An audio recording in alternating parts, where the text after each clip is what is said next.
Since 2001, Halo has been a titan in gaming, a series that redefined first-person shooters, bringing us unforgettable characters, legendary battles, and a community as dedicated as it is divided. But somewhere along this incredible journey, Halo fans began to split into different camps. Old school Bungie loyalists, 343 defenders, multiplayer purists, lore lovers. The Halo community is more diverse than ever, but that diversity has come with some serious disagreements. So, why can't Halo fans see eye to eye? Is it the change in art style, the evolution of gameplay, or the deeper stories? Maybe it's just all of the above. Halo fans often have trouble seeing eye to eye because the series has gone through significant changes over time, and different parts of the community have different ideas about what Halo should be. The odds have been stacked against 343 Industries, now known as Halo Studios, in several ways, making it extremely challenging to please the entire Halo fanbase.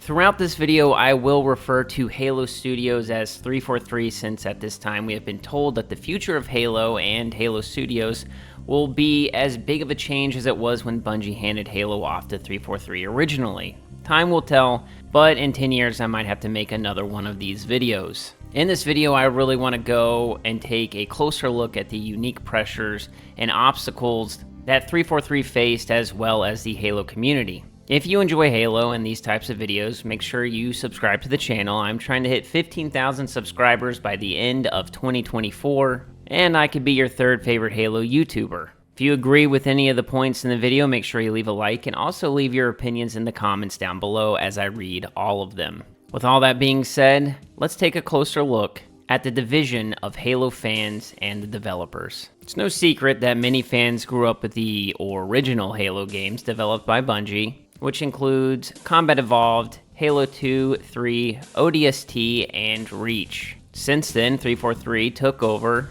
and gave us Halo 4, 5, Infinite, and to a lesser extent, the Master Chief Collection. When they took over, they made changes to gameplay, art style, storytelling, and some fans felt that it deviated from the franchise's roots. This created a clear divide between fans who favor that classic feel and those open to 343's vision.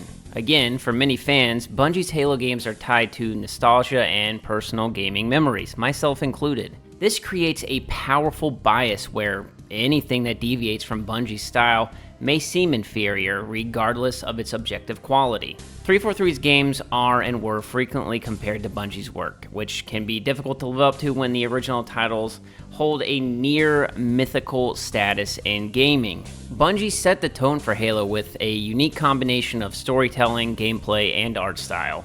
The games emphasize tight gunplay, creative level design, and a classic, almost mythological sci-fi story with minimal cutscenes and so much mystery. After Bungie moved on, 343 took over the franchise and made changes that were sometimes controversial to say the least. Halo 4, which was their first mainline entry, focused more on in-depth storytelling, cinematic presentation, and character-driven plots. While some fans absolutely appreciated the emotional depth, others felt it strayed too far from Bungie's minimalist storytelling approach. Bungie fans often view the 343 games as a different type of Halo. They valued the mystery and simplicity that Bungie offered, while 343's storytelling has been more, let's say, complex, exploring themes like AI and identity. This split between classic and modern Halo persists, with each era of fans valuing different aspects. During the transition, Halo evolved to keep up with other modern first-person shooters, incorporating mechanics like sprinting, aiming down sights, and more complex mobility options. Yes, Halo Reach did also introduce Spartan abilities, but it does seem like 343 really doubled down and took other elements from other popular franchises, including Call of Duty. Some fans prefer the slower, more tactical pace of the original trilogy, while others enjoy the faster, more dynamic gameplay of newer titles. Going deeper into that, early Halo games were slower paced and focused heavily on managing resources, cover, and balancing movement and shooting skill. These became a staple to the series and followed what became known as the Golden Triangle. 343 introduced elements like thrusters and clambering, which fundamentally did change how the game felt. For fans of the classic trilogy, these additions seem to push Halo toward the style of popular modern shooters, losing some of that tactical feel that made the original games unique. Now, many modern gamers are used to fast-paced, highly mobile shooters. So it's easy to say that 343 likely included these elements to keep Halo relevant. Some fans feel that it dilutes the pure Halo gameplay, causing a clash between fans who want Halo to evolve and those who want it to stay true to its roots. Going back to the Bungie era games, Halo was known for its innovative multiplayer modes and basically making Xbox Live a cultural phenomenon. Many of those old gamers point to the decline in popularity of Halo in recent years as a reason to go back to the old days. This divide does not stop with multiplayer. Over time, the series developed an intricate lore, especially through novels, comics, and other media. Bungie kept the game's plot more mysterious, while 343 added depth by exploring Cortana's story, the Forerunners, new species, including the Endless, and I guess the Prometheans. This gave lore fans a lot to explore, but also made the story complex and at times convoluted, which some players found less accessible. When talking about Halo, it's also important to note that fans have their own priorities when it comes to the focus of the games. Some want a strong multiplayer focus, while others expect a compelling narrative in the campaign. 343 has tried to please both camps, but limited resources and focus have led to some fans feeling shortchanged, especially when modes they loved, like Firefight or having Forge at launch, were delayed or altered. Again, with all this lore from the spin-off novels and games, comics, some fans find this enriching, but others feel it detracts from the more straightforward, heroic narrative of the early games. Going back to Bungie, they often left things to imagination. Halo was an epic space opera where players were expected to fill in gaps themselves. This hands-off approach added a sense of mystery and mythos, as much of the universe was implied rather than directly explained. With Halo 4, 343 tried to humanize the Master Chief and Cortana, exploring their relationship more deeply. They created a narrative that was larger in scale and also much more complex. Moving on to Halo 5, Cortana's evolution into an antagonist divides fans further.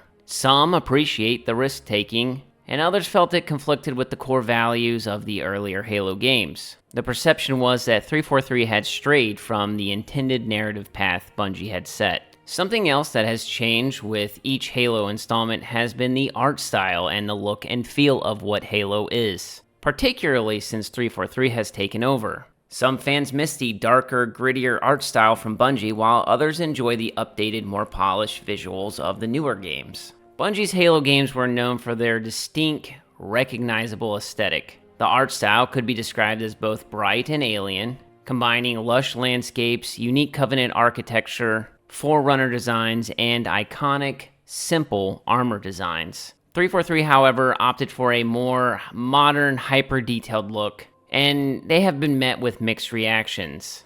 Some players liked the updated visuals, while others felt that it made the series look generic or that it lost the mysterious charm of the original trilogy's art style. This is where that Power Rangers argument comes into play. Looking at Halo Infinite, it does seem like 343 took feedback seriously and tried to return to a more classic look with the armor and environments, hoping to bridge the gap between fans of both art styles. Speaking on Halo Infinite, this is probably a good segue to dive a little bit deeper into that. Halo Infinite was an attempt to bridge the gap between old and new fans, with gameplay elements absolutely inspired by classic Halo. However, its development challenges and the lack of features at launch disappointed many fans. Infinite was marketed as a return to the classic Halo experience, combining an open-world format with traditional Halo gameplay elements. This made high expectations among fans, who had hoped that it would reunite the community by appealing to both new and old fans. Unfortunately, Infinite faced major setbacks, including delays and missing features,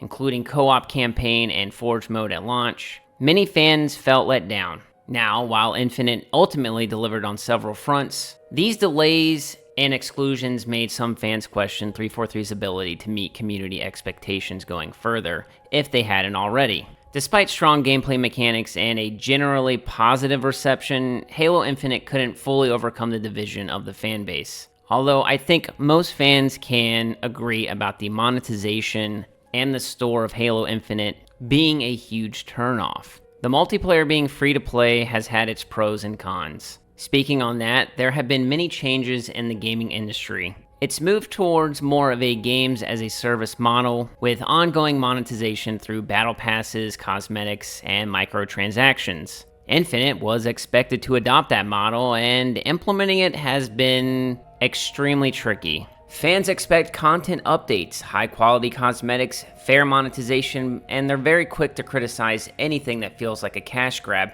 making 343's job a difficult balancing act. With the evolution of other FPS games, 343 has had to consider industry trends, but incorporating too many modern elements can make Halo feel less distinctive and betray the tactical, slower-paced style fans associate with classic Halo. Again, this goes into long-running series challenges, where you're balancing innovation with legacy. The longer a series like Halo runs, the harder it becomes to innovate while staying true to its roots. Every new Halo game has to find a way to balance classic with the new, and that's a difficult task when the community is so large and diverse. Fans who have been with the series for over 2 decades expect certain gameplay rules, and breaking them, even to modernize or even improve, can be seen as a betrayal. This has made it hard for 343 to build a consistent identity with Halo. As new generations of games enter the Halo series, they are often influenced by other popular games. They've tried to keep Halo relevant to younger players who may not have the same attachment to the classic gameplay style. Balancing the needs of longtime fans with the expectations of new players has put 343 in a uniquely difficult position. Ultimately, each fan's attachment to different aspects of Halo means that they can feel let down when those aspects change. But with a series as long-lived and influential as Halo, some level of friction is almost inevitable as developers try to appeal to both longtime fans and new players. In short, Halo has become a series where different fans value different things, from gameplay mechanics to story style to art direction. This creates a natural tension as developers try to innovate while also honoring the series' roots. The debates within the Halo community reflect how challenging it is for any long-running franchise to evolve without alienating parts of its original fan base. Halo Studios' task is uniquely challenging because they're working within a framework established by another developer, navigating major shifts in the gaming landscape, and dealing with a passionate fan base that's split on what it wants. The variety in Halo's fanbase makes it nearly impossible to please everyone with a single game, especially one as iconic and emotionally resonant as Halo. By trying to strike a balance between nostalgia and modernization, Halo Studios or 343 often ends up satisfying some fans while disappointing others. This is a situation that only a few studios face to the same degree. In conclusion, can Halo return to its former glory? Bringing Halo back to its original level of cultural relevance is no small feat, but it's not impossible. With a clear focus on what makes Halo unique, a commitment to listening to us, the fans, and steady content that caters to both classic and modern audiences, Halo Studios has a shot at revitalizing the franchise. While Halo might not dominate the gaming world as it once did, it can still secure a meaningful, respected place in the industry by evolving thoughtfully while honoring its roots. If Halo Studios can achieve this balance going forward, Halo has a real chance of becoming a beloved, thriving franchise again, one that bridges the divide in its fanbase and invites new players to experience the excitement that first made it legendary. That's going to do it for the video. Ladies and gentlemen, if you enjoyed, make sure you leave a like down below. If you're new to the channel, make sure you subscribe, and I will catch you around the ring. Peace.